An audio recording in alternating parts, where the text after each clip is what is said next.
Hello, everyone, and welcome to episode 56 of Podcast vs. Enemies, a Destiny Massive Breakdown show. We're back this week with some interesting news about the upcoming version of the Master Raid and a big list of weapons to break down. Court, who do we have to thank before we jump in?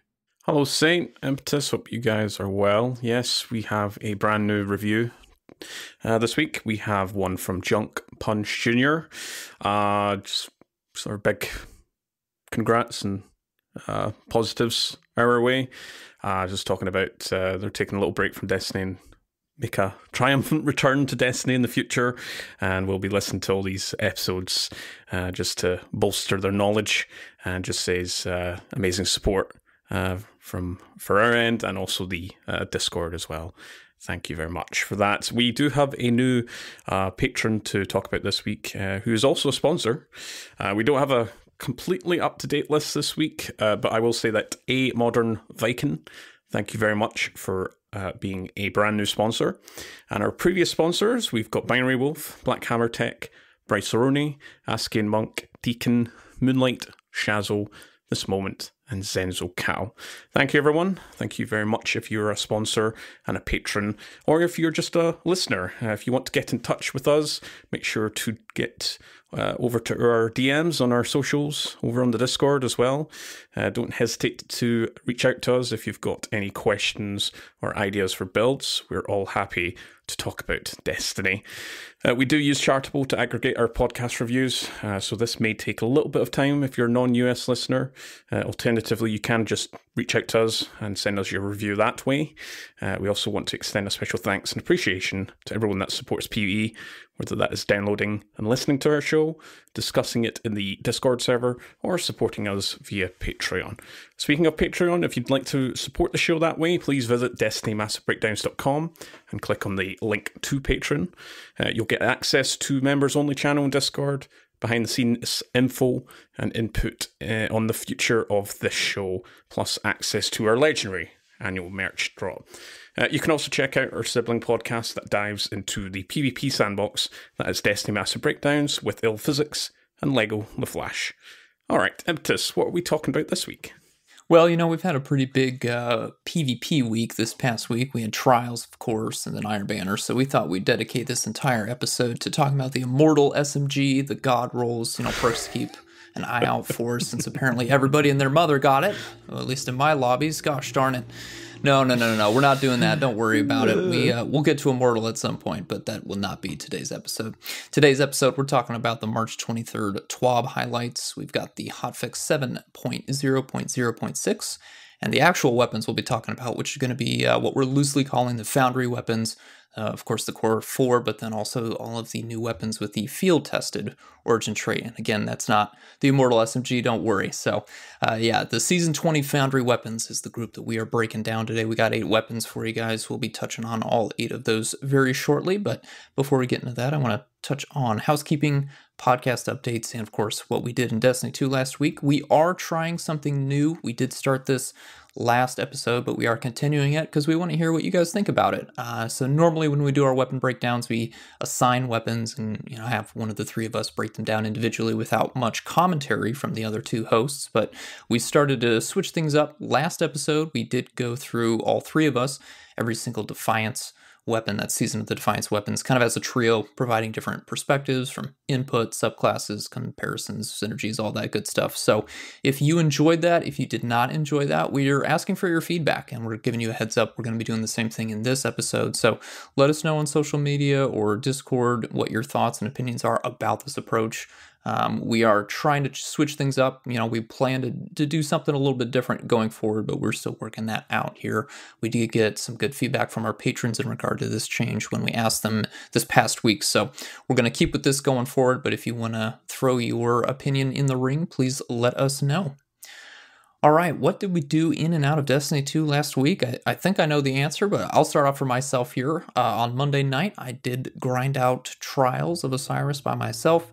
Got all the way up to rank 10 on a Mercy card. I wasn't going for the Lighthouse specifically. I'm just trying to unlock the Immortal SMG and then use whatever engrams that I had got by that point to focus for that sweet threat detector hatchling roll. So that's what I did.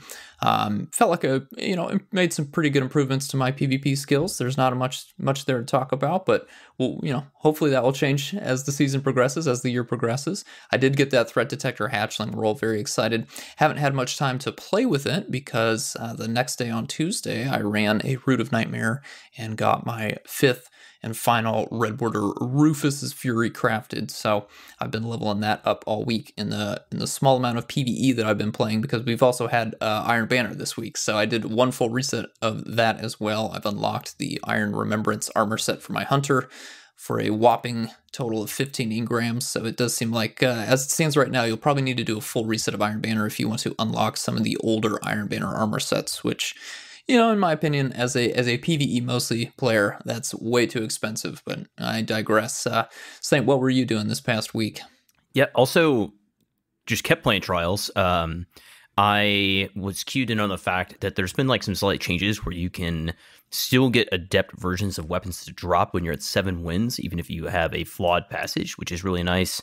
So I played quite a few games with 2D and with Moon and solo, just trying to get some good, drops. Also did got a threat detector and target lock, which has been pretty good. I've been enjoying using that with the unraveling, like artifact perk is like really strong, because already, you're talking about strand builds last week, just kind of doubling down on that. Did Avalon and Legend Avalon finally with Court and some of the patrons. It's been awesome going through that. And then I went back through again, trying to just unlock some of the secrets, and that has been a lot of fun. Just top-notch exotic mission, which I don't think is like anything out of the usual, but again, they just like continue to nail those like year after year. Rooted Nightmare runs, not the best RNG, not crafting any raid weapons, which is fine. It's fine. I'm fine. I don't even mind. It's fine. I do enjoy the raid, at least. It's a fun raid. Iron Banner grinding, I got to get that plumage on my Titan, right? And it is so good looking. Almost done with my first reset. Still don't have the helmet. And that's, again, it's fine. I'm fine. I don't mind playing Iron Banner continuously, but I honestly do need to spend some more time on that, because I really got to get that helmet unlocked for my Titan. And have got some good pinnacles out of that, though. I'm making my way to 1810. Is our cap, right? So the pinnacles from Iron Banner have been nice. Court, how about you, man? Well, I haven't played a lot of Trials. I played maybe 5 games or something like that. I know everyone's going on about the Mortal. I would like to get my hands on it, obviously, with it being a brand new gun, and it's Strand, and it's an SMG. SMGs are in a really good spot in PvE. No, I kind of ran out of time. It was fun anyway, just doing a little bit of solo. Mostly I've been doing Iron Banner with either a solo or as a group of 3. And yeah, a lot of fun there. Just classic kind of be stomped or do the stomping when it comes to Iron Banner. Centralizing towards the sort of PvE route, though, I've been focusing on trying to get my last iterative loop fusion rifle red box, which refuses to drop. I did get the pulse rifle last night or the night before to drop finally, and Impetus, you also got the shotgun, didn't you? The raid shotgun. Oh, I did. Yes, I've yet to fire it, but I did get it. It's sitting on my Titan right now. Yes, dude, I remember. So good. Yeah.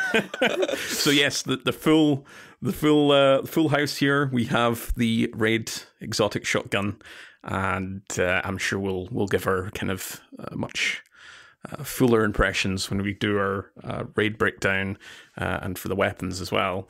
But yeah, other than that, outside of Destiny, just been working on some infographics. I know I've talked about a few which are upcoming. One of them, which is the Season 20 rocket launcher one, which hasn't actually got a lot to update. There was no rocket launchers that were kind of implemented or added or refreshed this season.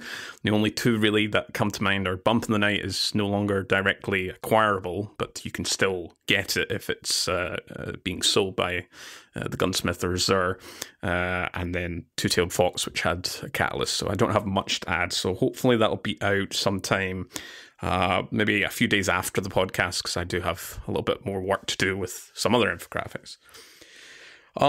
Yeah, that is it for us. We did actually do something else. What else did we do, lads? Oh yeah, we did a raid. Yes, with some buds, as you do, and some friends of the show. Some friends of the show. Yeah, we lucky enough got to run a raid with the hosts here. We also had Lego jump in on it, and Chris Proctor and one of Chris's clanmates, which Chris was like, oh yeah, let me just pull somebody in. This guy was like 14th in the world for Root of Nightmares, and he was like, oh, just a bud from the clan, and which was honestly a lot of fun. We just kind of chatting about the raid and our preferred loadouts and all of that stuff. But yeah, it was a lot of fun. Shout out Cyphro for jumping in last minute. And I think, I'm hoping that, and I think that there's kind of been a general consensus. We're hoping to do more like massive breakdowns, like staff raid night, with the PvP guys, with ourselves and whoever else, Otto, right? Our audio editor and whoever else is in the mix, and a lot of fun. Hoping to keep those going, I think. Yeah, that was a nice, super clean and fun run. I think it's actually one of the fastest runs that I've been on. So it was nice and clean. It was just So behind the scenes, we were speaking to Chris because we still have kind of in contact with Chris since our episode, and Vivian as well. We just got chatting about let's do a raid at some point, and then it came to the idea of the sort of massive breakdown staff, and we got Chris in as well. Sadly, Tony Physics couldn't make it, but hopefully next time. A lot of fun, just having laughs. I won't say too much in terms of the behind the scenes, but I think one comment that stands out was I think Chris was expecting we would be these really hardcore sweat PvE players, and that's not the case. So yeah, I think for both parties, us three, Lego, Chris and his clanmate, it's just a nice casual kind of clean run, and yeah, just great fun. No one got the exotics, so we've got to keep scheduling these, of course, until people get exotics, right? So this works. True. And we'll get Kid Merc in there eventually too, of course, when they're available. So all right, let's move on to our TWAB. This is March 23rd. Not a ton of information, but we did get some heads up in regards to the master mode of Root of Nightmares, because that is coming out probably right around the time that this episode is going up. So, of course, the way that master mode works, you will complete the encounter challenges on the master difficulty to earn adept weapons, which can be enhanced, those column 3 and 4 perks, starting with the mid-season patch. So if you are someone who's going in this week to the master mode to get some adept weapons, hold on to them if you have a good roll. Those perks will be able to be enhanced at a later point in time. Don't delete them. Hold on to them. They can still be affected even though the change is coming a little bit later. Master mode, of course, will include a minus 20 to your power level modifier, but we do have surges active, so that will counteract that a good bit. Mossy Max, of course, one of our great Destiny scientists, was able to give a little bit more information about how that works here. So the scaling for HP is previously about 50% higher depending on the enemy before accounting for power level differences. So the outgoing scaling formula will be the same as a regular raid. It gives you about 7% more damage versus the previous settings, but it's better than nothing. What he means by that is to say that if you don't use the overcharge or the surge for that 25% damage buff, the master raid is now identical to contest raid in terms of how quickly you kill and get killed by enemies. So you'll of course have champions and other shields to manage as well, but please, please, please, if you are planning to go into the master mode of the raid, use the overcharge and surges to your benefit, unless you are trying to give yourself and your fire team an additional challenge, which may be something you want to do, but just give your team a heads up if that's not something you're interested in doing. So as always, communicate. That's really the biggest challenge for any activity in this game, but that's just a little bit of information to keep you aware as you go into the master mode, Root of Nightmares. Speaking of Root of Nightmares, our final God of Pain is also getting a little bit of a master mode, you might say. His behavior is getting an update. Per Bungie, this is their words, while it is our philosophy to avoid making dramatic tuning changes to an activity once it is live, we feel it better to address the responsiveness of the boss and accept that it may alter current strategies and increase the level of challenge. So something is happening to Nezarec's behavior. Hopefully they will be a little bit more aggressive. Perhaps maybe a bit more agile, able to get up on the plates. Again, this is all suggestions. I don't actually know what this is going to look like, but something is happening behind the scenes, and we will find out come Tuesday what that is. So that is something to look forward to, and definitely something to be aware of. Last thing that I'll say before we get into the update, there were some notes from Bungie that players with higher frame rates, usually above 80 frames per second, but not below 60 frames, could be unintentionally killed or almost killed when using the jump pads. So they are investigating a change to address the issue in an upcoming release. Hopefully that should make the second encounter not quite so surprising, I guess is the nice way to put it there. So that's the final change that they have for the Root of Nightmares listed here. Saint, what do we have to look forward to in update 7.0.0.6? So there has been a fix to the issue where the red border chest in the raid was not functioning properly, which is great. I mean, I think that lasted for maybe a one reset, which is nice that they were able to fix that so quickly. And there's also at first they said that they fixed an issue where the Sunblight enemies could be damaged to their shields by something like Colony, but then they reverted on that and then said that actually has not been fixed. And if you have run Root of Nightmares several times, you've probably run into the issue at one point or another where whenever you complete both of the chains in the second encounter, the buff will just no longer be available to you. And that's kind of where this is being, that the whole Colony was being used in the first place. So they reverted back on that and they said, okay, that actually hasn't been fixed, and they will be fixing it in the future update. And I think the goal there is they can fix the encounter bug where the buffs to kill the final wave of enemies is unavailable, and they'll fix that issue, and then they'll also fix the Colony issue at the same time. So that kind of workaround is still viable.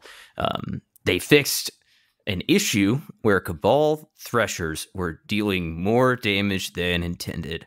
If you have been playing the game at all since Lightfall launch, you no doubt have just been one shot by these Threshers on Neomuna or in a strike or something like that at some point. And they're in the Nightfall this week with the arms dealer, but they're no longer going to just demolish you, which is just great to see. You love to hear that. It was really weird and strange to just be obliterated by an enemy like that, especially when everything else was hitting kind of hard, but not nearly that hard. They also have unfortunately patched out a really effective and I think they thought probably too effective method of generating ammo for yourself and your fire team with the Empowered Finish. They have changed Empower Finish to count as a finisher mod for purposes of mutual exclusivity. This mod can no longer be equipped alongside a finisher mod that also consumes armor charge stacks. Having the ability to generate and spend armor charge stacks on the same mod was creating conditions where latency would sometimes cause the perk to activate in an incorrect order. Additionally, when combined with stacks on stacks, Empowering Finish was circumventing the basic armor charge mechanic loop too easily, resulting in generating too many orbs, ammo bricks, and overshields. For those that don't know, early on in this season and release, you could pretty much just infinitely loop your Empowered Finish and ammo-generating finishers with little to no cost to you. So that's been changed. It's not quite so easily to just infinitely change ammo. I still think those mods are going to be strong, but not quite as strong as they once were.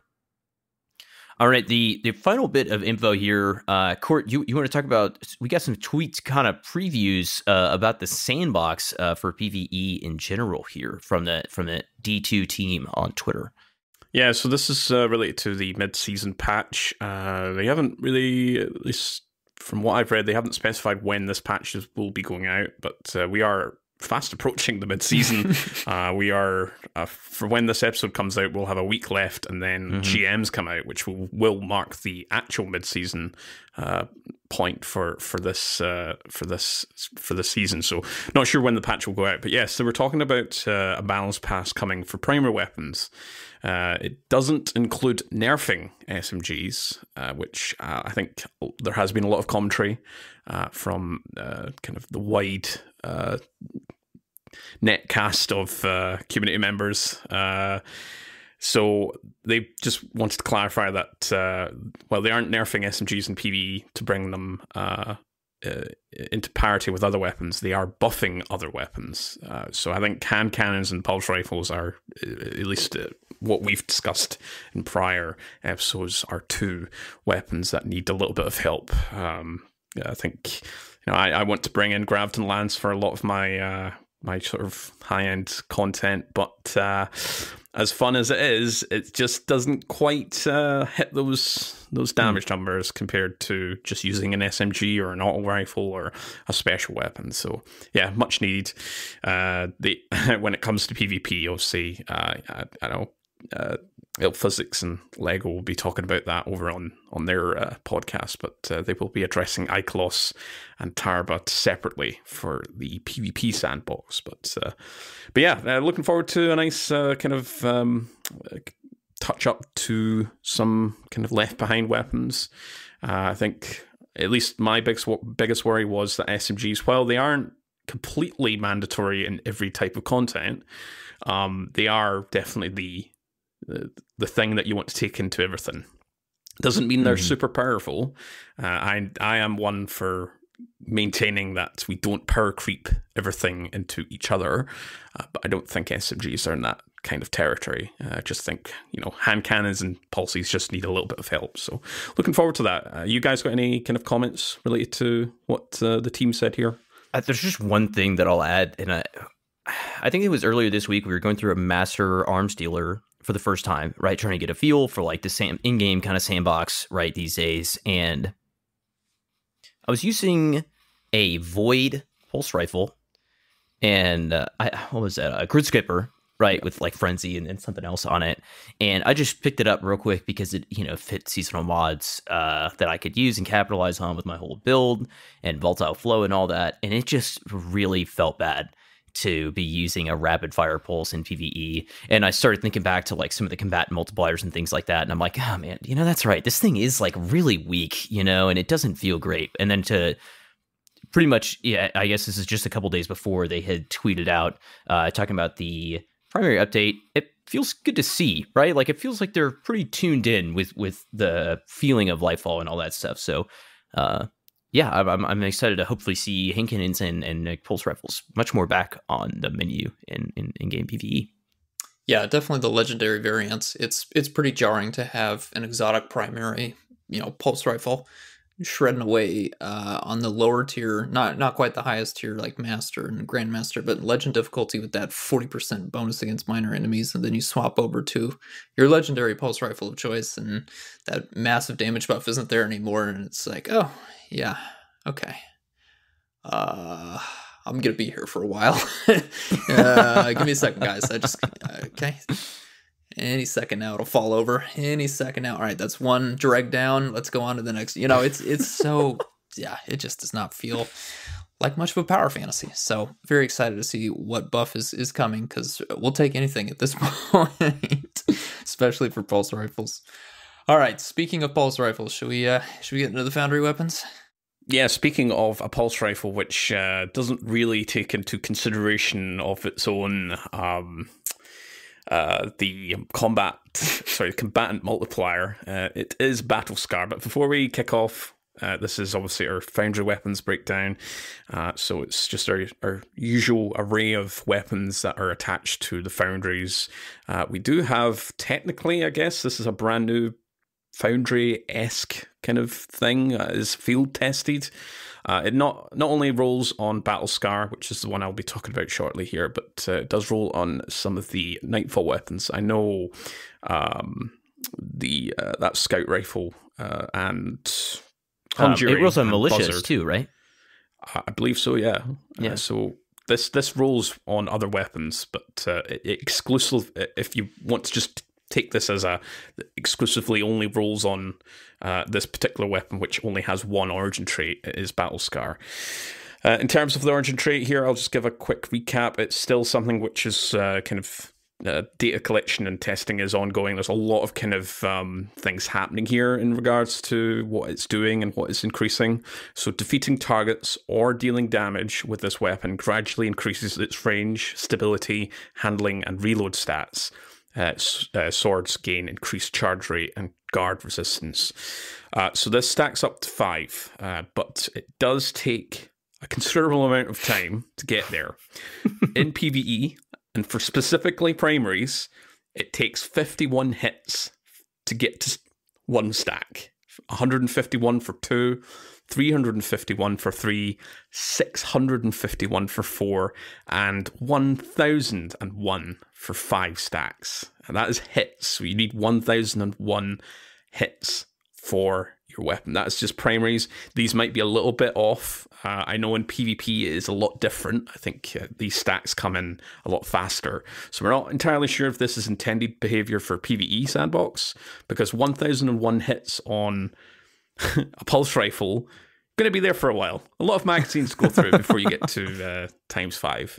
And obviously dying will reset your stack and also the count number to get to each stack as well. So yeah, a lot of testing still going on here. It is a very interesting origin trait here. I think if this was to remain, I maybe need these numbers to be shrunk down a little bit, because I'm not going to be hitting 1001 hits on a pulse rifle. Yeah, like it sounds, there's a lot of benefit there.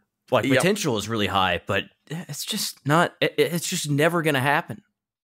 Considering I'll be talking about one of the new Omolon weapons later on, and that's still, we don't talk about Omolon a lot in PvE, but it still has a really great kind of very easy origin trait where as long as you're above half the magazine, you get some sort of bonus just for reloading. Whereas here, there's a lot of setup, so hopefully one of those kind of things that are maybe either bugged or the weapons team are maybe thinking about buffing in the future just to make it a little bit more maintainable.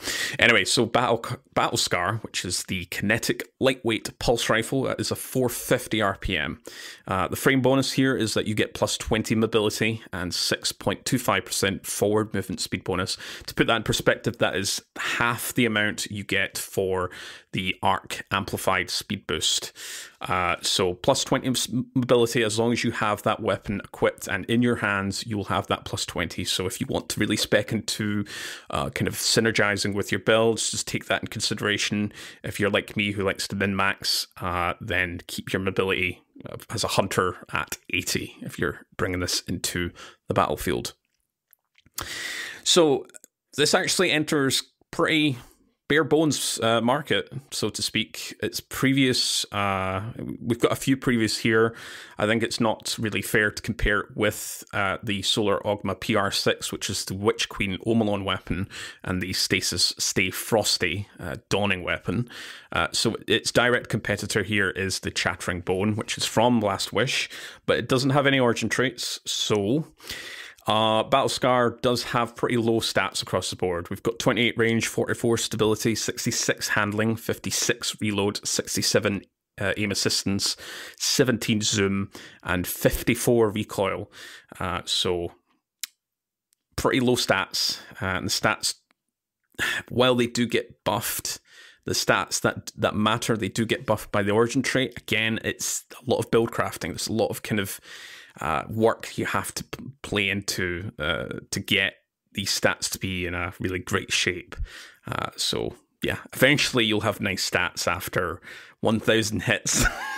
If you're after a kinetic lightweight pulse, though, I think still go for Chattering Bone. If you've got one of those lying in your vault, then bring that out, dust it off. We'll eventually be having Last Wish having a refresh some point in the future, no doubt. So, I think Chattering Bone will get a nice buff whenever that may be. But yeah, pretty disappointing stats here. You will need to really focus on your perks to bump up these poor stats. I'll kick us off here with the barrels and magazines. For the barrels, I went for Arrowhead Break just to really tighten up that recoil direction. So that's plus 30, and you get that added bonus of plus 10 handling. I also went for Accurized Rounds for plus 10 range. I am more of a kind of range type of person when it comes to these type of weapons. But if you don't value that range stat, you want a faster reloading battle scar, go for Tactical Mag, which is a slight bump to the mag size. Just a few bullets. It's nothing substantial, but you do get that plus 10 reload and the plus 5 stability. Some of these kind of highlighted perks in column 3, we've got Perpetual Motion, Keep Away, which is new, and Shoot to Loot. And for column 4, we've got Kinetic Tremors and Osmosis. So I'll kick us off here in terms of recommendations. I think because we don't have a lot of Osmosis weapons, I'm going to go down that kind of either Perpetual Motion or Keep Away plus Osmosis. Now, Osmosis does remove that 10% kinetic bonus to unshielded targets. That is that 10% increase compared to none that you get for any element that's not kinetic. But it does open up the weapon to various synergies like Arc. You can get that amplified bonus just for using the weapon, getting kills, final blows. Void for volatile rounds. Obviously, this season has synergy for Champion, for anti-barrier, and Strand, again, anti-barrier for unravel rounds. What's your guys' picks here? What we thinking? What we feeling?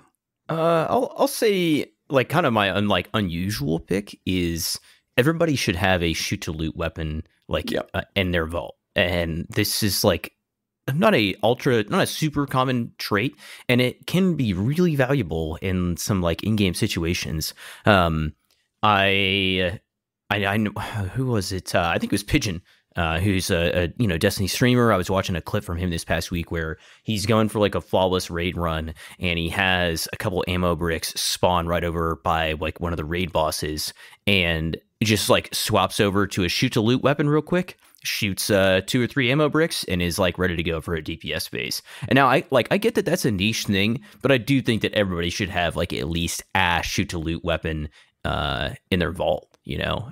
I watched that same clip.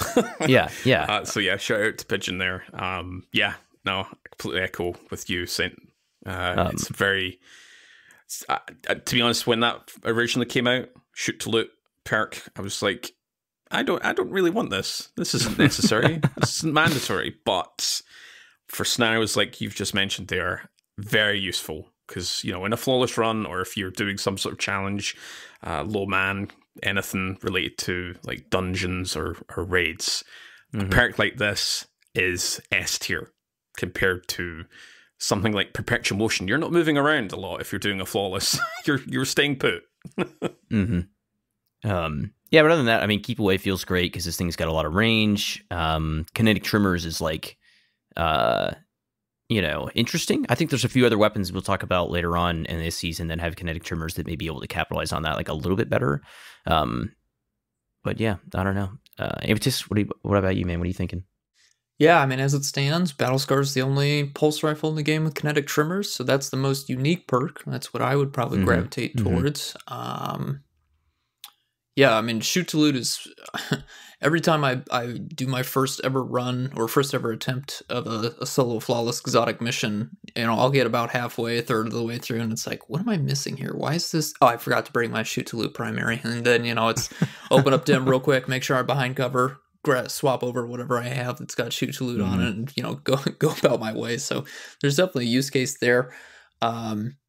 I do wonder if the shockwave from Kinetic Tremors would proc shoot to loot, because that could make it a really interesting way to pick up a bunch of bricks all at once. But again, you have to be shooting a boss for the shockwave to proc. So yeah, I mean, Keep Away Kinetic Tremors is definitely the role that I would most look for. But it's a world drop weapon. I'm not too caught up on this right now, but it's definitely a unique role. So it's pretty much all I can say in that department. And I know, Court, you mentioned that you're losing that 10% kinetic damage increase, but like if you're running like 2 or 3 copies of a element overcharge on your boots, osmosis is good and it like is worth it. And I get that can kind of be a trap if you're not building into damage increasing, but if you are already building so heavily into like damage increasing mods, then yeah, osmosis is definitely worth your time. Yeah. I mean, Kinetics also get the surge mods as well. That's true. But you guys know how much I love kind of synergy between our weapons and our subclasses, and I see more benefits. Yes, we lose the 10% kinetic primary bonus to undershielded, but I think you gain much more in utility. Maybe not so much for arc, because you can get amplified through other means. That's just the intrinsic benefit of arc weapons if you're on an arc subclass. But for Void and Strand, having volatile rounds and unravel rounds, and then whatever we'll have in the future as well, that has kind of synergies with our particular weapon element. But yeah. I will say here, kinetic tremors, as you said, Impetus is very unique for this particular weapon, with it being a brand new perk that came out this season. Kinetic tremors specifically for the pulse rifle, for this pulse rifle, requires 12 hits to activate. The shockwave inherits the weapon's combatant damage scaling multiplier, which was what I was alluding to at the start of this section here. For pulses is actually really low. It's the lowest out of the primaries, in general anyway. Though you'll probably proc the effects more often compared to a scout or a sidearm. Buzzard does have it. I don't have any numbers on Buzzard for how many hits you need to activate the kinetic tremors effect. But yeah, there's some kind of bonuses and negatives here when it comes to kinetic tremors. But definitely wouldn't kind of poo-poo Battle Scar. It's there if you want. If you don't have an osmosis weapon, then it's definitely a friendly kind of opportunity, kind of weapon to get. But with it being a wild drop, it's not as easy just to, compared to just crafting one or chasing after one. So, and it could be getting better in just a couple weeks. That is true. Yep, that is true. Yeah. That combatant scaling multiplier may get increased, or just the general kind of damage multipliers and profiles that Pulse gets. So yeah, maybe a hot one in the future. Speaking of hot weapons, presently, Impetus, we have a grenade launcher. We do. This is definitely, for a few of these weapons, this is the season of the glow up, as some of these existed either as a blue or a green weapon in the past. They have now been leveled up to a purple weapon. They're legendary variants. So the weapon I'm talking about right now is Harsh Language.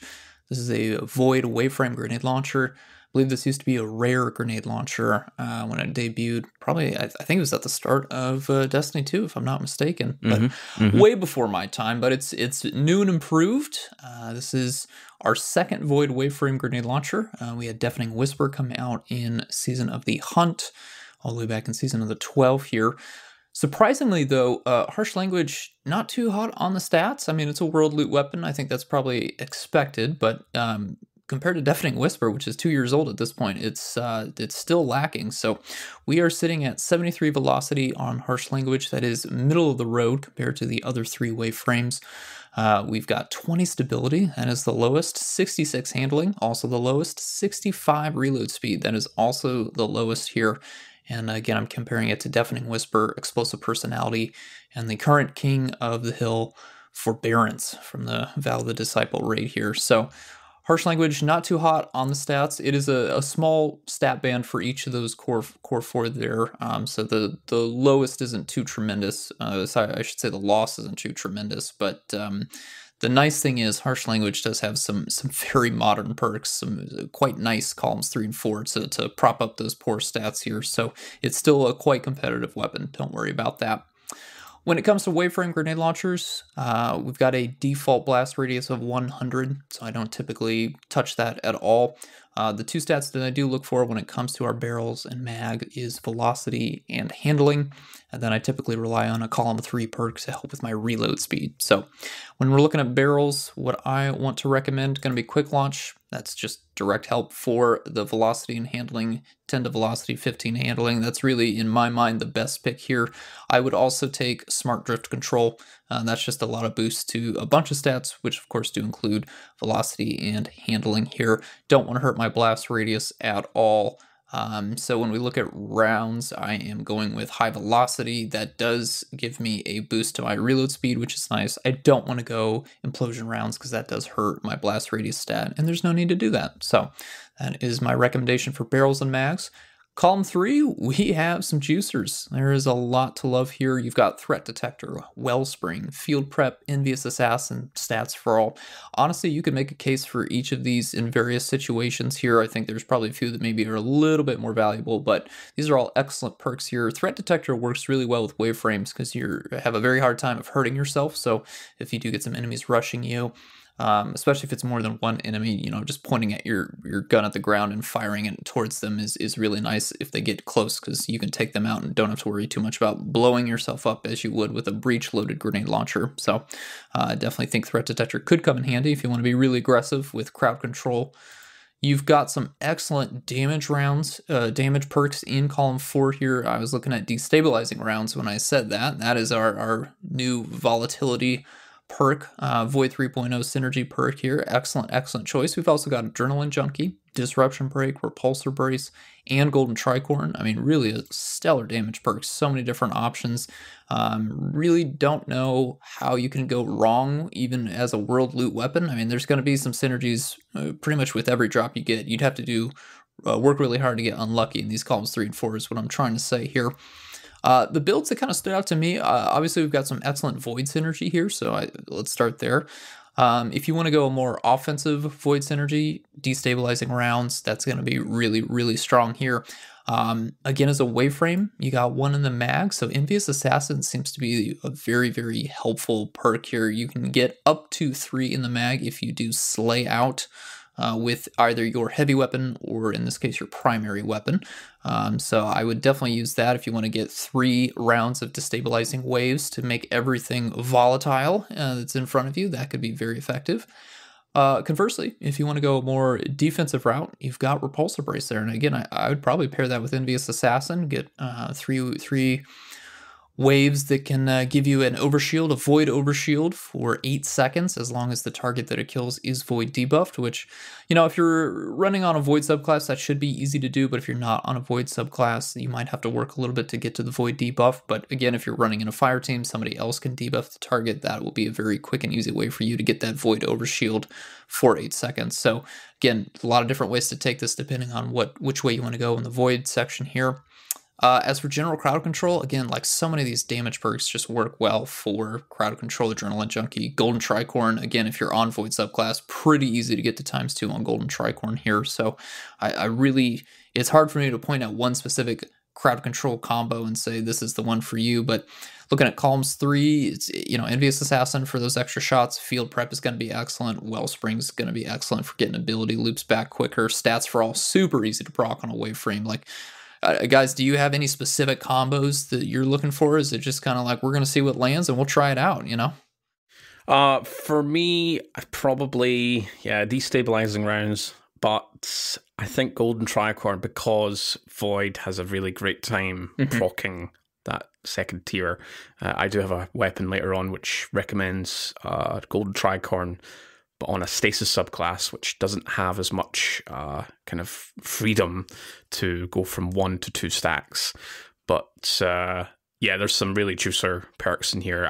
This is actually one of the weapons that hasn't dropped a lot for me. I've maybe had this twice since I've started playing Lightfall. And I think we had, one of them was Unrelenting, I can remember that, and then the other one was Disruption Break. So I haven't actually managed to get destabilizing rounds or the Golden Tricorn roll, but those are the 2 perks I'd be kind of chasing. In terms of column 3, I think Envious, Field Prep, and Threat Detector, those are the 3 perks I'm aiming towards as well. Saint, you got any thoughts here? Yeah, there's one thing that I wanted to call out real quick that This may be a bug. I'm not really sure. It's totally working as intended, by the way. If you're on the weapons team, there's no need to look into this. But right now, if you shoot a wave and then you swap off the weapon, it will proc Impetus Assassin and reload the weapon. So if I shoot the wave and I swap back to my primary and the wave kills a target, it will reload the weapon. So it's like kill, it's kind of like gives that auto-loading holster feeling. It does require a kill, right? So there is some like limits to this, but it's nutty, dude. And you pair that with destabilizing rounds, and it's easy to see how just absolutely goated that combination is because of how deadly it is and how much uptime you have on your wave frame shot. In this season, I may go Repulsor Brace just because Volatile Flow is so good, but I'm definitely keeping a Destabilizing Rounds role for the future seasons. It's something I think that could be good also, especially with the current season we're in, is like Unrelenting.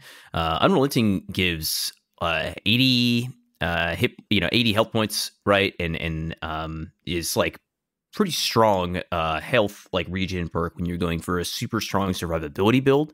Obviously, like on the Titan, Repulsor Brace is so good because of its combination with Offensive Bulwark and how much uptime that gives for your like grenades and things like that. But yeah, I definitely would say Destabilizing Rounds is like highlight of this gun. And if Impetus Assassin does for some reason get patched, I'll probably go on Threat Detector. And then I mean, I like Golden Tricorn. I think that like it's good on a Titan. I like to run a lot of Vortex grenades and things like that, and you can get a lot of kills with those. Honestly, I think there's a lot of there's a build for every class that could go for Golden Tricorn. I mean, considering the Deafening Whisper that I use as Rampage, Golden Tricorn is just like outright better than Rampage. So if I get one, if I got like a field prep Golden Tricorn, or Threat Detector Golden Tricorn, I'm probably deleting my old Deafening Whisper, which if you know me well, that's like saying a lot because I've used that thing an obscene amount over the years, thousands of kills on it. But yeah, great weapon. No need to patch Impetus Assassin, totally working as intended. And You turned Envious Assassin into Ambitious Assassin. That's what you're doing right now. Yeah. Real quick before we pass over to the next weapon, I'll just say you can pair Destabilizing Rounds with a few of your Void synergy kind of triggers, one of which is brand new for this season. That is Echo of Cessation. And that is, so one part of it is finishers apply Volatile to enemies within X amount of meters. But if you kill enemies that are affected by Volatile, you will spawn a Void Breach, which, just take that in consideration. You can also use that Void Breach, which gives you class energy, but you can use that to pick up with one of the other Void fragments here, which is escaping me. Starvation. So picking up an Orb of Power or a Void Breach grants Devour for 5 seconds.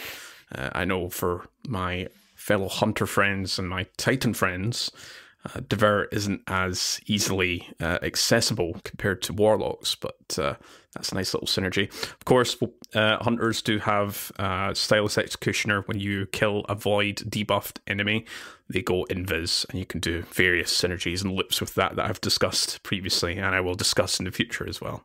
Yeah, I think it. If I'm using Devour on my Titan, I've got to have that persistence that's going to give me the extra time for Devour. Yep. Otherwise, it's just too hard to like keep that up. Honestly, it's just not worth it. All right, moving forward, we still have a couple more of these Field Forged weapons left. Next up on our list is Hand in Hand, an arc aggressive frame shotgun, 55 RPM, and it gains increased rate of fire on kill. So the Hand in Hand is kind of an interesting weapon because this is like a common like green tier weapon at one point, like way back in vanilla. Again, kind of follows that theme of like going back to some of these really old weapons and bringing them back in an interesting way, which is cool to see. And what's not great to see is that it does have some stiff competition. We are going up against Found Verdict and a Sudden Death. And I'll call this out right off the bat. It is very much so worth noting that these two weapons come from a raid and a dungeon. So you're going world drop versus raid and dungeon. So it's not shocking to see that it loses out on some of its base stats, because it is so much easier to acquire this weapon. And kind of time lost found verdict has become the standard or the line to beat for shotguns, especially in PvP. But at the same time, you need to be running like Atheon Master Challenge and saving up a bunch of spoils. Actually, I think you have to do every Master Vogue Challenge in order to unlock time lost found verdict. Yep. So if you are not interested in doing 4 or 5 Master Raid challenges and you do want an arc shotgun, this is your option. Our base stats here, we've got 18 range, coming up against 31 on found verdict, 26 handling, coming up against 39 on found verdict, 32 reload versus 36, and we've got a 4-round mag on all of these weapons. That handling stat is honestly crazy for found verdict. That is just so out of band for an aggressive frame shotgun. The, kind of more standard competition like sudden death is 24 handling, right, versus 26 you're on hand in hand, and 32 reload, which is the same as hand in hand. So found verdict is truly just a statistical anomaly and a crazy good weapon in this game. When I am looking at some barrel and mag options here, we've got corkscrew for that +5 disability range, and handling is always really nice. Small bore for 7 on the range. Disability is, can be a good option as well. And then we've got full choke if you're going for one of those pellet dependent perks. Can never go wrong with full choke, helping tighten up that spread just a bit. On the magazine size, I think Assault Mag is giving that extra +5 RPM, bringing it up to 60 RPM, and it has no loss in damage, unlike some of our fusion rifle perks, right? Like auxiliary coils. This is just straight up plus an extra 5 rounds per minute, and RPM equal DPS. So Assault Mag is just a great choice there. If you are not going for that, appended mag, attack mag are fine.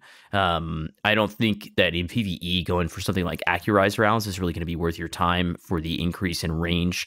Maybe it's going to give you like half a meter or something like that. But again, I just don't think that's super important, because if I'm running a shotgun build in PvE, I'm probably building heavily into running a close range build in PvE. So I don't super value the range, and I would probably take Assault Mag and maybe Tac Mag there. We don't have a ton in the third column. A few good things. We've got Slide Shot, Hipfire Grip, and Ensemble. And then in the fourth column, things definitely jump up a notch. We've got Trench Barrel, Cascade Point, Golden Tricorn, and 1-2 Punch. I think that this is maybe not the best offering of a shotgun that we've had in PvE, but there are definitely some strong options here. I'll just start off and say that I think Slide Shot is by far the best perk in column 3, because of the way it allows you to reload, and this weapon does not have a great base reload speed. If you lay in Tac Mag, that's +10 reload, which is nice, but that's still only bringing you up to 42. And Slide Shot's going to reload around every time you slide and give you that +20 range. Just incredibly valuable there. Impetus Court, do you guys agree with Slide Shot? And what are you picking? We've got some pretty good options here in column 4. What are you guys going for? This is the one weapon on this list that I've managed to get the role that I would probably want, which was Slide Shot and 1-2 Punch. I did also land full choke and Tac Mag as well, so I'm chilling. That's I haven't had to fire this yet. Just hadn't played around with shotguns too much. But if I do want to bust this out on either my Arc Hunter or my Arc Titan for your melee synergies, I'm definitely going to be busting this out, because the only other Arc Shotty I had was my first and last out, which I exclusively used back for boss DPS. So this is, I think, going to be a bit more of a versatile option. But I'll let you guys know how it feels when I actually get around to shooting it. So yeah, it seems like it's going to be pretty strong. Happy with it. Yeah, Slide Shot's normally a PvP perk, but considering its options in column 3, if you're a solo player, obviously Ensemble's not really going to give you nothing unless you're going with your Cabal or Fallen Allies or Exoframes or anything like that. But that's few and far between opportunities. But yeah, Slideshot would probably be my choice here. I'm just looking at dual loader. I'm thinking, that would be actually pretty good, but it reduces your reload speed, and because it's already got a low reload speed, it puts your reload speed to 0. So minus 35 malice, and base reload is 32.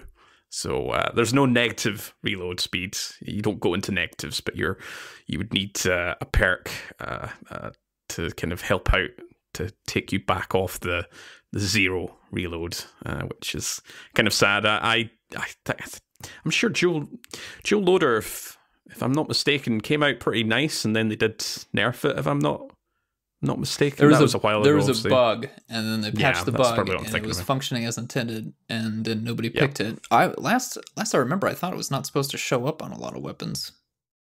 Here we are. I just wish if they would just remove the penalty outright, then I don't think it would be overpowered still. I think you could completely remove the negative 35 reload, and it would be fine. Like, it wouldn't be overpowered. I mean, that's just my 2 even cents. if it was like minus 15 or minus 10 reloads, because 35 is...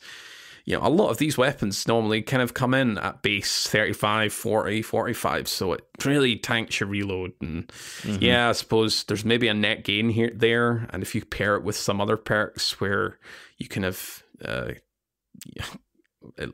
maybe not in this particular perk for Column 4 for this weapon, unless you're in Solar class and you want to use Elemental Capacitor, you do get increased your reload speed, that's 50.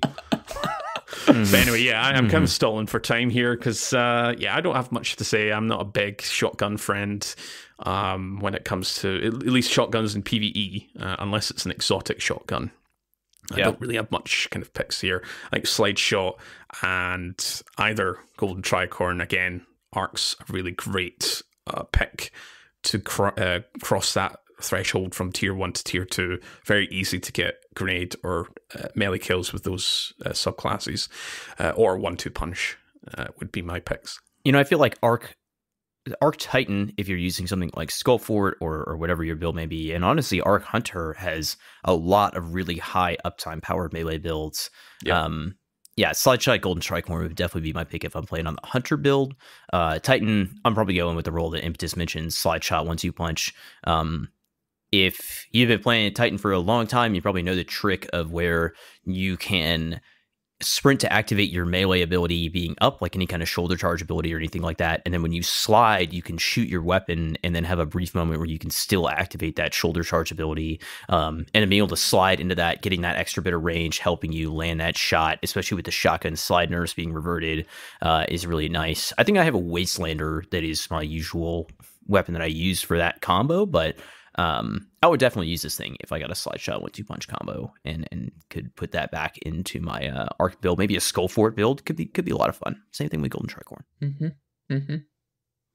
All right, last weapon from our Field Forged set.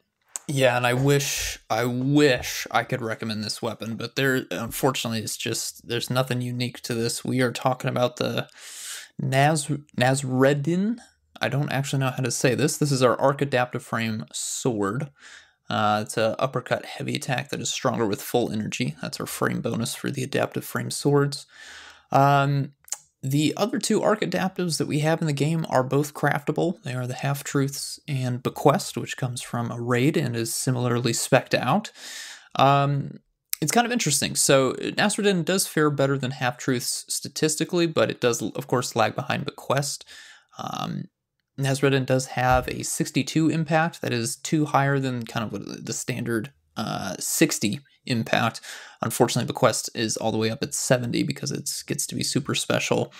And even more unfortunately, the perk pool for Nasreddin does not offer up enough to keep it kind of in the mix here. You've got Eager Edge on Half-Truths as kind of that very unique movement tech in Column 4. And Bequest, of course, it is craftable, it gets chain reaction, or you do have access to enhanced surrounded for a massive damage buff. So it's going to be really, really hard for Nazardin just looking on paper what it can bring up. And unfortunately, the columns 3 and 4 perks just don't quite take it to the next level here. For our barrels and mags, of course, it's guards and blades. We do have kind of the tried and true combos here, Jagged Edge and Swordmaster's Guard. Again, field tested does affect your charge rate and guard resistance on swords. We don't have the exact data here, but again, I'm just going to tell you it doesn't really matter in this case. There's not enough in column 3 or 4 really to bring it to your notice here. We've got Relentless Strikes and Wellspring in column 3. Love to see Wellspring in column 3. Very, very powerful option here.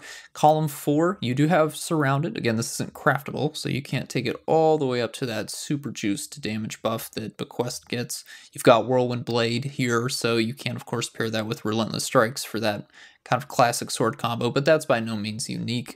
And then the new sword perk that we got this season is Valiant Charge. Receiving damage while guarding temporarily increases sword lunge distance. This only lasts for 1 second, and this perk does show up in column 4 on Nazardin. I'll be honest, I don't really see how this is going to benefit you more than Eager Edge on Half-Truths, which also shows up in column 4. I feel like if you are looking for movement tech on your Arc Adaptive Frame Sword, Half-Truths just makes more sense in this regard. And when it comes to damage perks, Bequest kind of blows it out of the water. You got Chain Reaction, Surrounded. You also got Whirlwind Blade on Bequest. It's just, there's a lot more to offer there. Of course, Bequest has an origin trait that's a lot easier to proc than field tested. So I really, this feels kind of crappy to say, but it has to happen eventually. My recommendation here is don't bother with Nazardin. Court, Saint, do you have any builds? Anything about this weapon? All right, I'm seeing a shaking of the heads here. We're all in agreement. Court, let's move on to our sidearm here, huh? Next one. It's the sidearm. Next one. No, for the sword. For the sword, it's a real shame. If this had been any other element, I think we'd maybe be a little bit more friendly. Mm-hmm. Still would be pretty low power, but because it's landed with some powerful competitors, I've spoke about Bequest a lot, and it's still one of my favorite non-spin to win swords. And plus that, 70 impact, and just being able to have that really great synergy with surrounded spec being folded into surrounded and just having a really good time. One of the weapons that I took into doing solo flawless duality, and I two-phased the first boss, was with Bequest. I don't think I could do the same with Nazredin. If this had been, I think maybe a bit of a push if this had been our first strand sword, I think it would have been like, okay, well, it's a strand sword. Yep. We can play into the synergies. Unravel rounds does work on, would theoretically work on a strand sword, just how volatile rounds would work on a void sword for champion synergy. So yeah, like I could see that synergy and pair up all those, like, okay, this is one of a kind so far. Maybe in the future we'll have a nice spin to win strand sword. But no, they gave it arc, which is a real shame. But I don't have anything else here. I would, if field tested gets buffed up and it could really increase your cooldown, right, on your heavy attack. That's the only way I see this thing working its way into my loadout.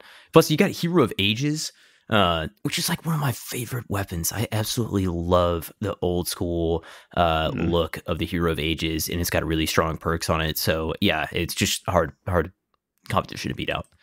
That is a vortex. Just so we're clear here, it's a different frame. But it is a vortex. An excellent arc sword. So, all right, okay, all right, yeah. Onto our sidearm. A little bit more kind of to talk about here is the Sununa S16. It is our Omolon adaptive frame sidearm. There's no difference between the standard adaptive frame sidearm. It's just the distinction to say that this is an Omolon weapon. So it's a 491 RPM, which is a bit weird, but it is a sidearm that fires as a 3-burst. So as a reminder, Omolon Fluid Dynamics gives us up to 20 stability and up to 30 reload speeds if you're in the upper half of the magazine. The benefits decrease linearly as the magazine approaches that 50% capacity. So the last adaptive burst we had was, well, a year ago. It was Peace Bond. That was the Witch Queen Iron Banner sidearm. So while Sununa comes close, Peace Bond does beat it out almost every stat, only really besting Peace Bond in stability. Peace Bond also has a massive 92 recoil direction, though that might not matter when it comes to our picks. I will say here, Sununa does have that 82 stability, which is essentially almost, not quite, but it's almost maxed out as long as you keep reloading with that high capacity magazine. So just take that in consideration. You can't swap off Omolon fluid dynamics here. It's always going to be one that you have to have equipped or activated, I guess. For when it comes to barrels and magazines here, barrels, arrowhead break to increase that recoil direction up to 100 is a little bit of an overkill because it's a plus 30, but you only really get the plus 16 benefit here going from 84 up to 100, but you also get that plus 10 handling. For the magazine, alloy magazine, to widen the Omolon benefit gap, you've got a little bit more of a kind of, there's less numbers at base magazine. You've got less numbers to play around with how Omolon fluid dynamics works. If you increase the magazine, there's more of a kind of gap. Extended, if you want to go for that, is a slightly larger gap that way, but you do get that minus 20 reload with extended mag, so you can go down that route if you want. Alternatively, you can go for the reload pick, like flared mag will or light mag. Otherwise, high cal, armor piercing, and ricochet rounds if you want to go down the grave robber route, which I'll talk about in a moment. For our magazine, our highlighted perks here, column 3, we've got Feeding Frenzy, we've got Grave Robber, and we've got Envious Assassin.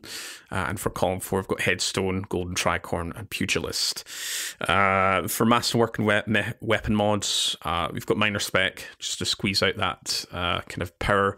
And if you want to go down the route of backup mag, again, it's to widen that Omolon boost gap.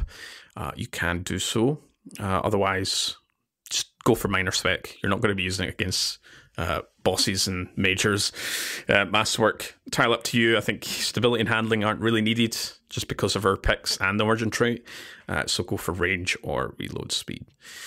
So for a sidearm, I know we're not particularly friendly when it comes to, unless it's a certain season 18 sidearm.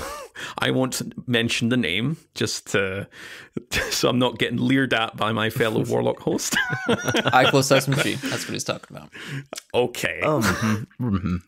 But for our first pick here, we've got Grave Robber and Pugilist, which is the sort of punch build. So getting those normal or powered melee kills will circumvent ever having to reload. So you do get the plus added synergy of Pugilist increasing your melee energy gains. So primary specifically get that 10% melee energy, and you also get plus 35 handling, which is nice. What other builds here we're talking about for a sidearm? I'll say, well, go ahead, Impetus. It's a stasis weapon, so Headstone's pretty much a given here. Unfortunately, every other stasis sidearm legendary has Headstone as well, so if that's the case, if that's the perk you're attracted to, I'd probably just recommend going after Liminal Vigil, since Headstone shows up in column 3 there, and you compare it with Surrounded or Swashbuckler, Kill Clip, Desperado even. That just seems like the most attractive option to me. And I would actually want to try that out. I'm very harsh on sidearms, but those damage combos do appeal to me. And, if it's really effective in super close ranges, I might keep it. But for right now, just having a regular old Headstone in column 4 on a sidearm, not enough for me. And yeah, that's where I'll leave things. What were you going to say, Saint? Yeah, Liminal Vigil, again, I just spent a lot of time farming Spire, so I got a lot of Liminal Vigils. I landed some good rolls on that. I think that the only thing that really sticks out to me here is going to be Golden Tricorn, because, like we've referenced this a lot, but the whole kinetic versus like stasis and strand weapons thing, one stack of Golden Tricorn is going to make up for that. And if I'm doing a lot of my Titan builds, I'm a big like Hoarfrost user, is the Titan main, right? A lot of crystal shattering, which is, I mean, honestly, maybe going to be the best way if I'm shattering some crystals and things like that to get my golden tricorn ×2 up. But there, Cord, I think you mentioned this, but golden tricorn, like on your stasis weapons is not the best, just because stasis is not like the most offensive class. But using diamond lances, using a lot of shatters, I think that you could get that golden tricorn ×2 up, and that would probably be my go-to with like a feeding frenzy. If I'm going to keep this thing around, it's going to be for golden tricorn. All right, well, that's it for sidearm. Again, we're not big sidearm believers here, unless it's an exotic. But yeah, if you want to go down the route, it's got some nice kind of synergies with Grave Robber and Pugilist, or you can go down the route of Feeding Frenzy, Golden Tricorn, say headstones here as well, as Impetus mentioned. All right, Saint, we have another weapon up next. It's true. So we're finally moving on. We're moving on to our Viced weapon of the season. We have Urukanji. It is a stasis rapid-fire frame sniper rifle, 140 RPM. The frame bonus can be deeper reserves and faster reload on empty mag.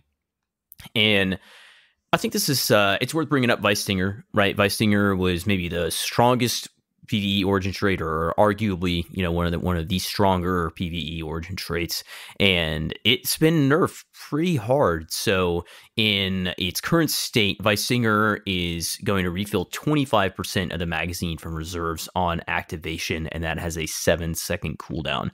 Before, this would completely refill your mag, and it is what allowed things like Reed's Regret, right, to just completely dominate the meta, was the ability to capitalize on a trait like this, as well as additional ammo or bullet returning traits, right? So on this weapon specifically, you are still going to be getting 2 shots back, which we'll see some traits where that could be capitalized on, and that can be good for your overall DPS output. But it is tough to see Vicestinger get such a nerf, and I'll just say again, I hope to see this buff back up on primaries and maybe even some special weapons in the future. Keeping the full effect on primaries and maybe 50% of the mag on your special weapons. But as it stands, it's not the powerhouse of an origin trait that it once was, but still pretty good.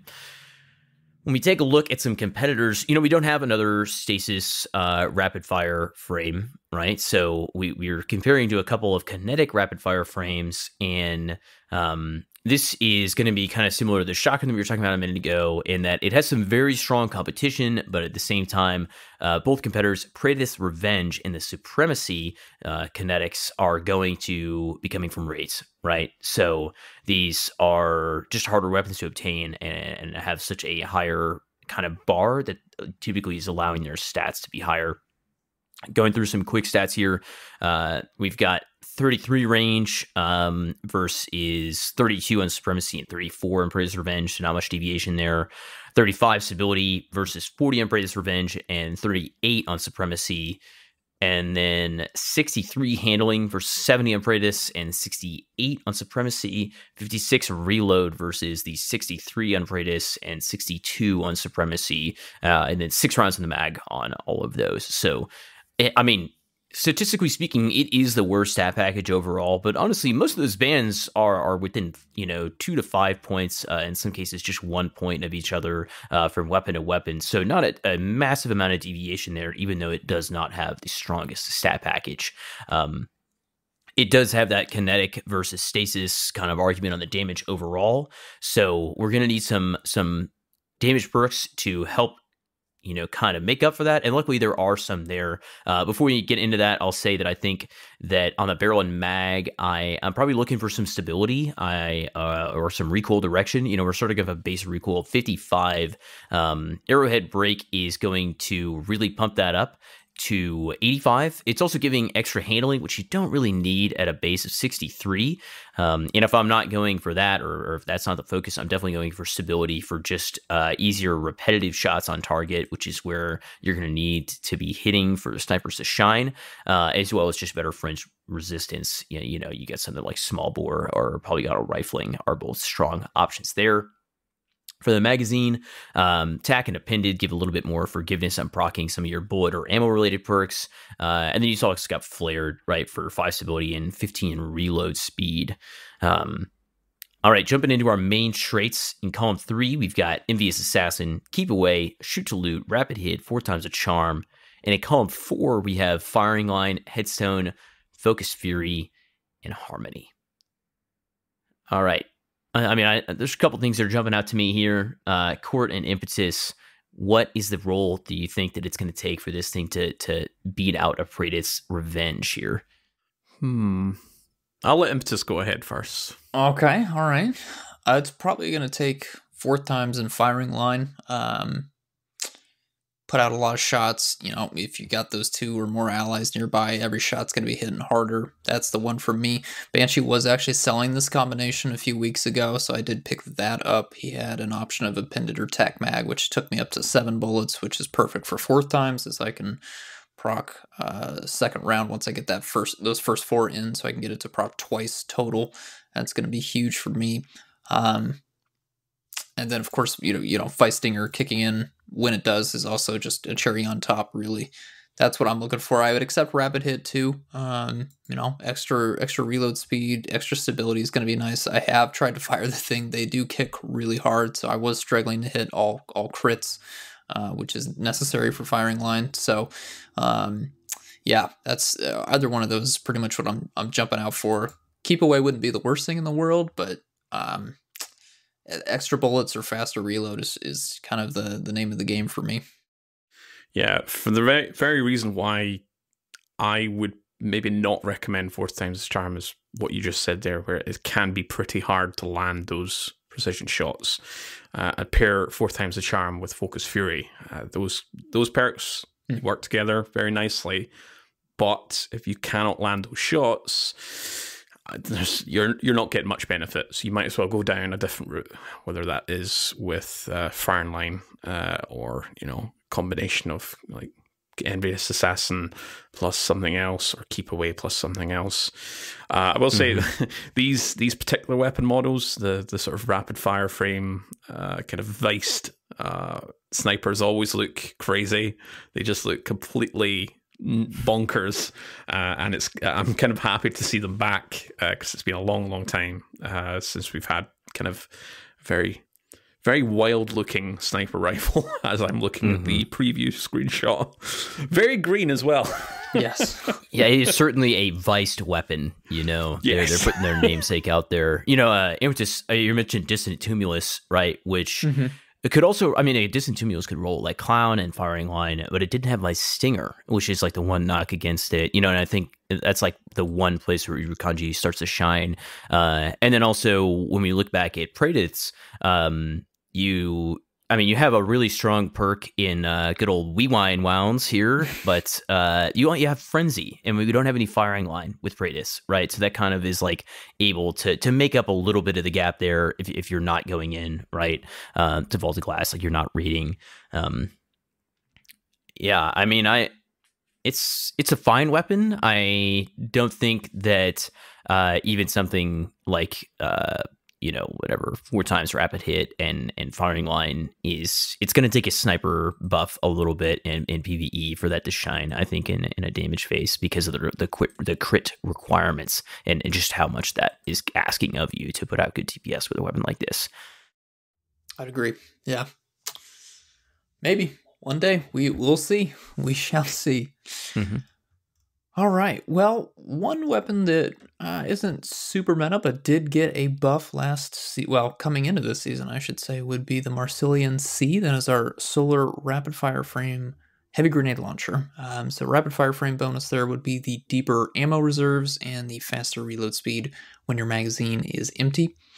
This does also come. This is our Hake weapon for this season. So the origin trait there would be Hake Breach Armaments. Get some passive damage increases against vehicles. That's 15%.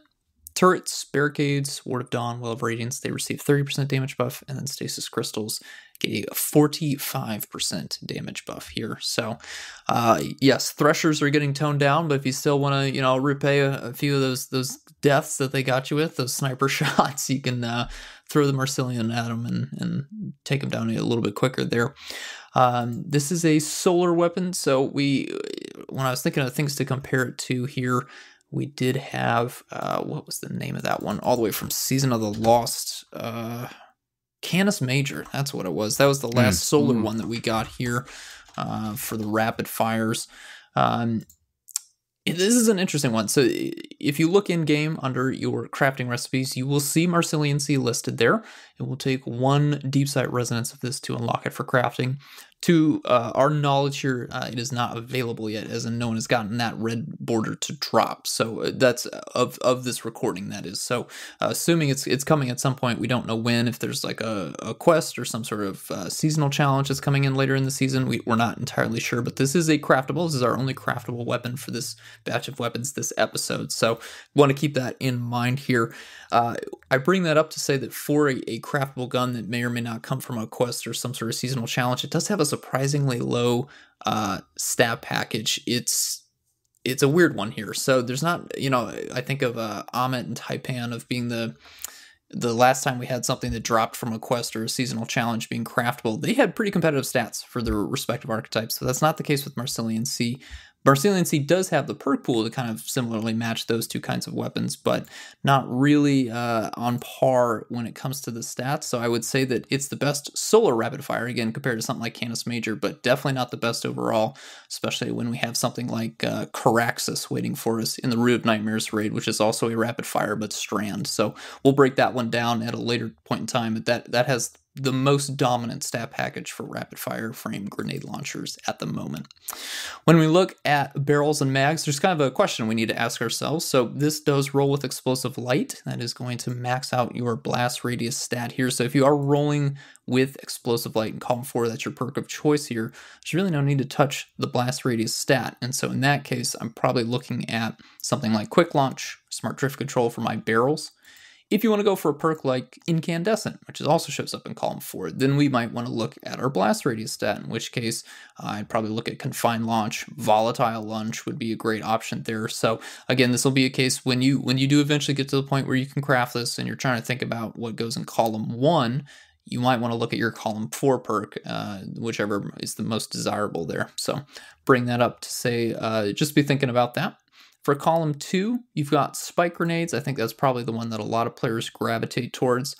I will also advocate for augmented drum, and I'm doing that if you're going with explosive light. It's important to remember this is a craftable weapon. You'll have enhanced perks here.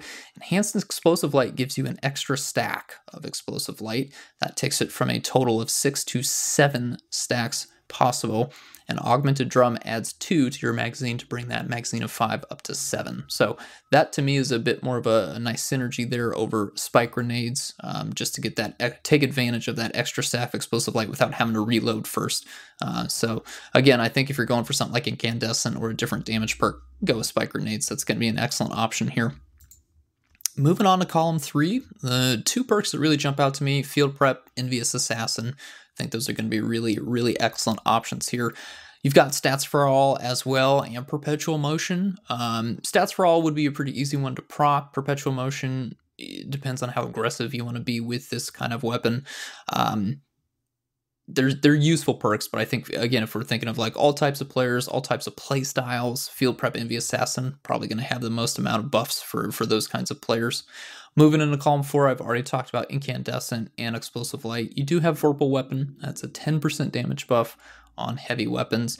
Cascade Point, I think we were kind of waiting to see how Cascade would fare with, whether or not heavy grenade launchers would be good for boss damage, mini boss damage. It's, again, not a bad perk, but I think when you've got Explosive Light right next to it, really, really hard to advocate for Cascade Point outside of really niche situations here. So I'm not personally going to look at Cascade Point over Explosive or Incandescent. I'm definitely not looking at Full Court. We know that that is definitely not a good perk anymore after the testing that has been done here. So for me, it's going to be Explosive or Incandescent are really the 2 options that I would be interested in. For, your recommended builds here, I mean, Explosive Light kind of lends itself to mini-boss stuff, so I might do like an Envious Assassin to really take advantage of extra bullets. Crowd Control build, you could do Incandescent and then a Field Prep. Envious Assassin, I'm not really sure what else you could lean. Court, Saint, what are you guys looking at here? Is there something else that you're thinking about? Some sort of solar synergy here? Incandescent on a heavy grenade launcher definitely seems like a fun way to clear out a bunch of ads, throw out a bunch of grenades in a pretty short amount of time here. Are you interested in using this for crowd control? Do you even care about using a rapid fire for boss damage when it seems like the adaptives are a little bit more better suited to that? What are your guys' thoughts? I think machine guns having a nice good glow up for this season has cemented their position as the sort of crowd control. And we already have a really good solar machine gun that has incandescent. So I don't think I could recommend incandescent on a grenade launcher. I'm pretty hard pressed for really recommendations other than, like Envious Assassin and Explosive Light. Saint, you got any vibes with this one? I just would say that one of the best things it has going for it is that enhanced Explosive Light, right? Where you can carry that extra round or extra stack, I should say, of the buff is super valuable. We also have Regnant that came out this season, right? And it's it's obviously it is a different weapon, different archetype and all that stuff. But Regnant is also craftable if you're playing Season of Defiance. It's void, and you can go for enhanced Explosive Light as well. I think that if you're not playing, or if you're not buying the most recent expansion of the game, maybe there's a world in which Marcillion has a good offer with like Fuel Prep or Envious and Explosive Light. But if you're playing the current season, if you have Regnant unlocked, or you're going to unlock that, I think that's just a slightly better weapon overall. But yeah, if you don't have that one unlocked yet, or if you just honestly don't own the current version of the game, you're just jumping in and you get a roll of Marcillion with Explosive Light, it's fine. It's usable for some burst damage. But yeah, I think you've got to be in a specific scenario for this to be your best option, GL. And Incandescent kind of reminds me of Cry Mutiny, right? And that thing shoots cannonballs. So, why? If I'm using incandescent, I'm just using that because at that point, I'm like, I just want to have some fun, and I just want to shoot a cannonball and explode some things. And there's a time and a place to shoot a cannonball and have some fun, But yeah, that's definitely what I'm going for if I want to use incandescent. If you're a brand new player, I think this would be a very solid grenade launcher because folks don't have access to Cry Mutiny or previous kind of grenade launchers.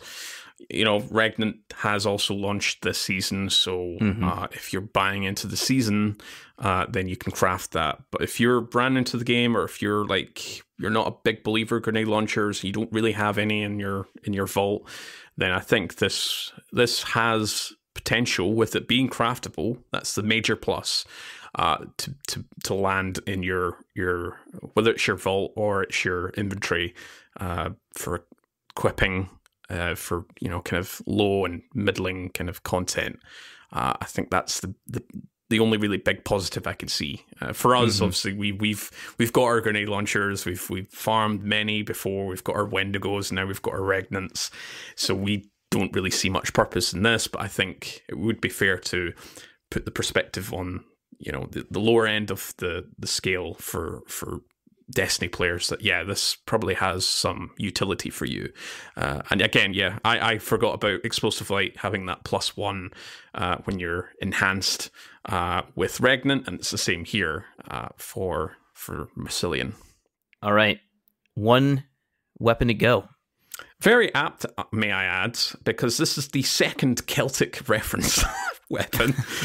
The sidearm, the Sununa, is a Celtic goddess, sort of classic Celtic, so it's not just exclusively to Scots and the Irish, but also kind of proto-Roman with Celtic there. Here we have the Coronach, or the Coronach, but for our American friends, it's probably just going to be pronounced as the Coronach.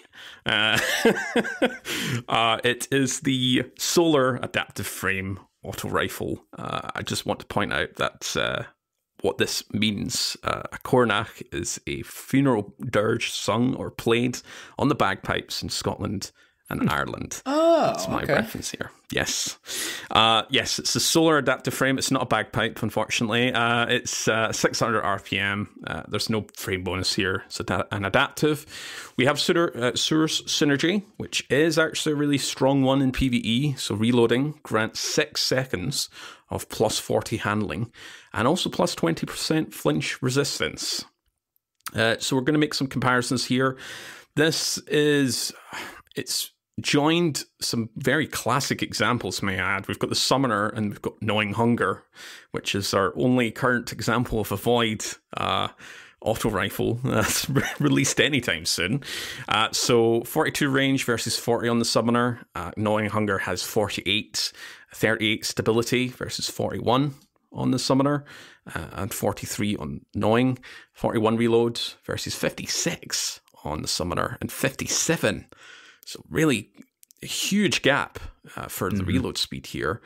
And for magazine, we've got 46 versus 42 on the Summoner and 43. So it's got a little bit of a slight edge for mag. We'll say as well for the handling stat, seeing as handling is the big draw for the origin trait here. For the Coronach, it's 48. So if you reload, you'll get 6 seconds of 88 handling, which is massive.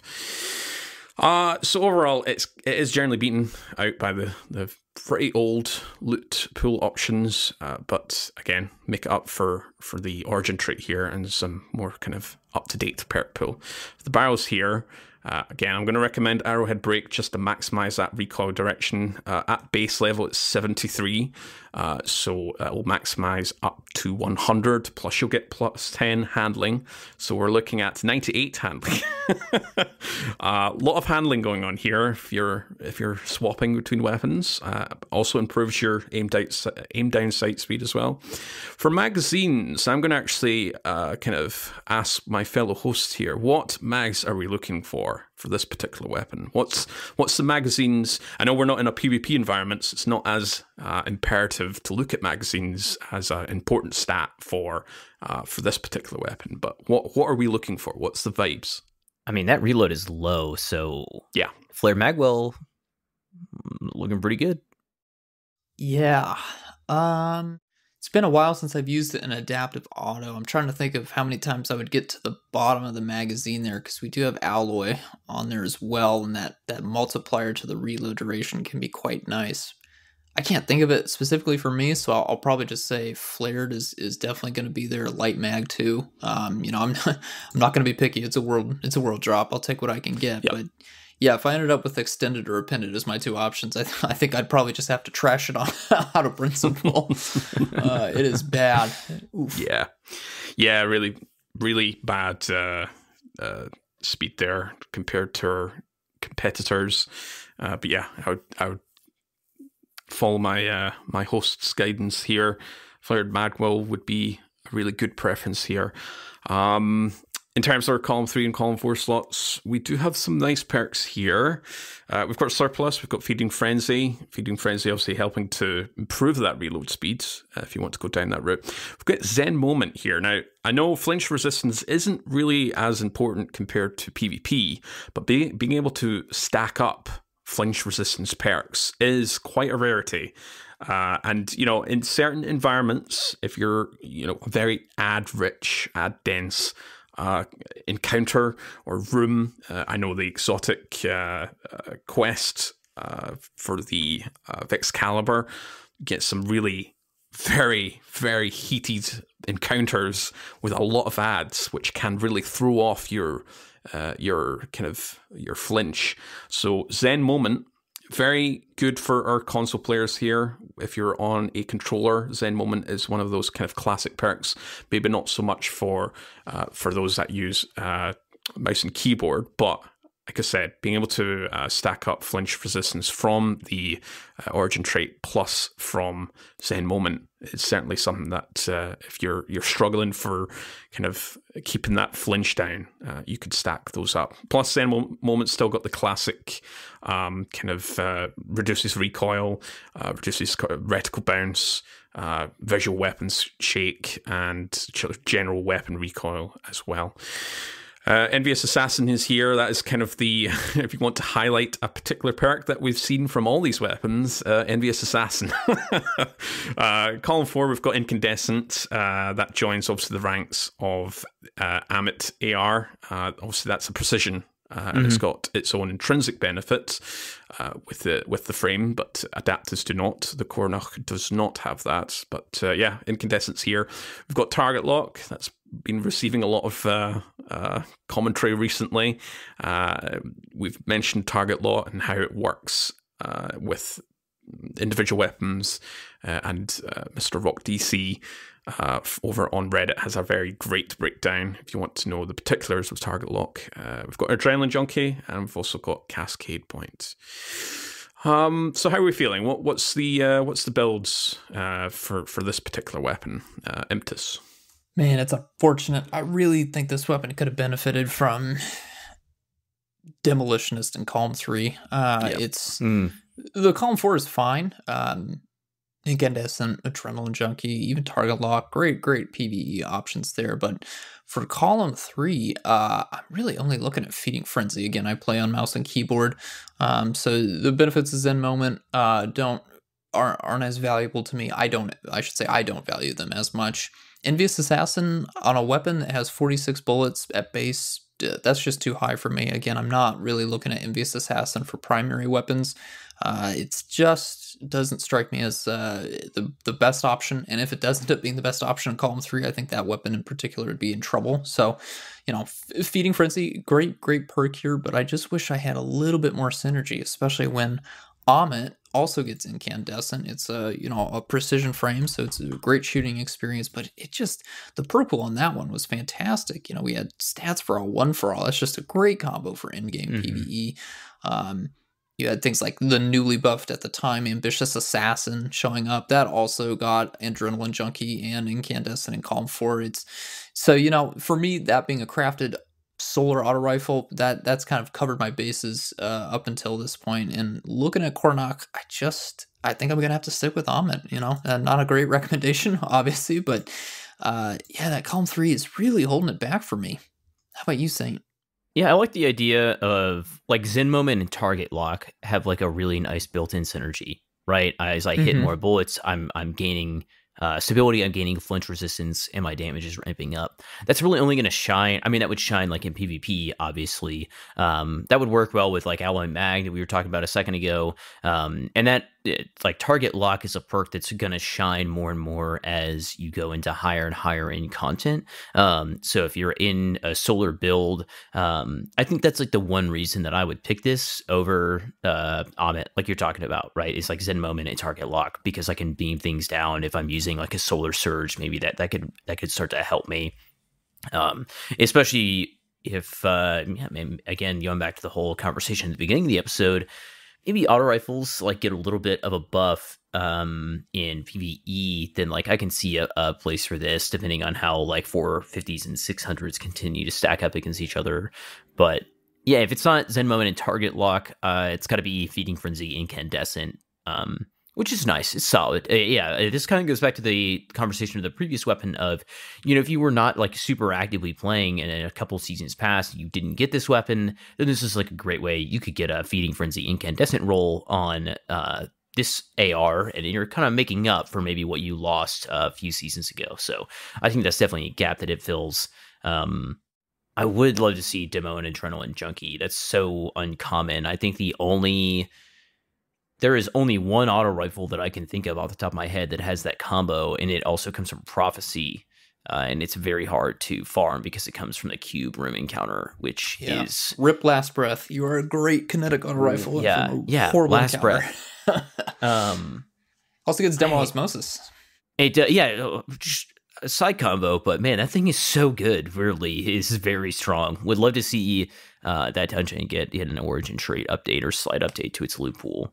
But yeah, I don't know what to say. Honestly, Zen moment target lock is interesting. Good for like maybe some more tanky targets.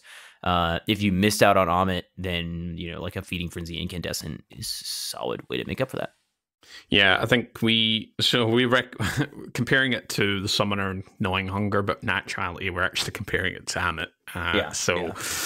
It's two different frames, but Amit having that just much better kind of experience, as Impetus said, I think clinches the deal. Again, Amit's I'm not aware that Amit's is the Amit quest still active? Do you guys know? Let me just go make a new Let account real quick, and just give me just a bit. I'll be right back. Only did that 2 seasons ago. Goodness. Assuming that quest is no longer active, I think it still is. It wouldn't make much sense to have had that been removed, but yeah. Anyway, this would, again, much like Macerulean, this is another great weapon. If you're brand new to the game, you don't have access to previous weapons. Like we've been hyping up Wendigo, or we've been hyping up Regnant, or we've been hyping up Amit. Same here for the Kornak, where there's better options out there, but if you're brand new, this is much better for you to pick up if you can. Unfortunately, it's not something that you can easily just kind of farm. It's just a world drop. I think in the future we'll probably have those focused engrams where you can focus particular foundries. So that would be almost semi-direct acquisition method, but it's not guaranteed. Yeah, so I would say like some of these weapons that we've been talking about, there's some interesting combinations, some great highlights. I think the sort of big overarching comment to make here is, like if you've not been farming a lot of weapons in the past, if you're brand new to the game, then yeah, there's some great kind of introductions, almost like paddle boards where you can bounce off from, say, Battle Scar and then get a really great raid or dungeon weapon in the future. So any final thoughts here, lads? Nothing specific. I mean, world loot is world loot. We're always happy to see more additions. Seems to be a decent group to kind of launch Lightfall. And excited to see how some of these hold up season over season over the course of the next year, Yep. Yeah. Field Forge, if that's kind of like a foundry that's going to stick around, came out with like pretty strong opening. They added 4 weapons with this field tested, like the field foundry, so to say, which is kind of similar to something like Tex Mechanica. There's been like little hints of it throughout Destiny 2, but always cool to see new origin traits like that. I hope to see that get buffed up a little bit, honestly. But yeah, Harsh Language, what a standout. I know, I've had a couple of people ask me about this over the past week for just reviews and stuff like that, and I know somebody on the YouTube channel was like pointing this out. But yeah, what an absolute standout for a world weapon drop! Absolutely S tier weapon with some really strong combos. Even if they do change how Impetus Assassin works on that, it's still going to be an absolutely excellent weapon. Agreed. All right, that is all we have for episode 56 of PvE. Feels good to be back to our roots with an episode just chock full of weapon breakdowns. We'll be back next week with the Root of Nightmares special coming off the release of the Master Mode and all of that. Really excited to see how that lands. Until then, thanks for listening. Thanks to our audio engineer, Autodidaktos, for helping us sound our best each and every episode. My name's Saint Kabr. You can find me by that name on Twitter, the Massive Breakdowns Discord server, or in the tower trying to keep my vault underneath 600. Impetus, where can the listeners find you? Sounds like my listeners can find me right next to you in the tower, trying to figure out why your vault is so full of weapons and armor there, buddy. No, my name is Impetus. You can find me by that name in Destiny and on Discord, and as Impetus always on Twitter. Court, where can we find you?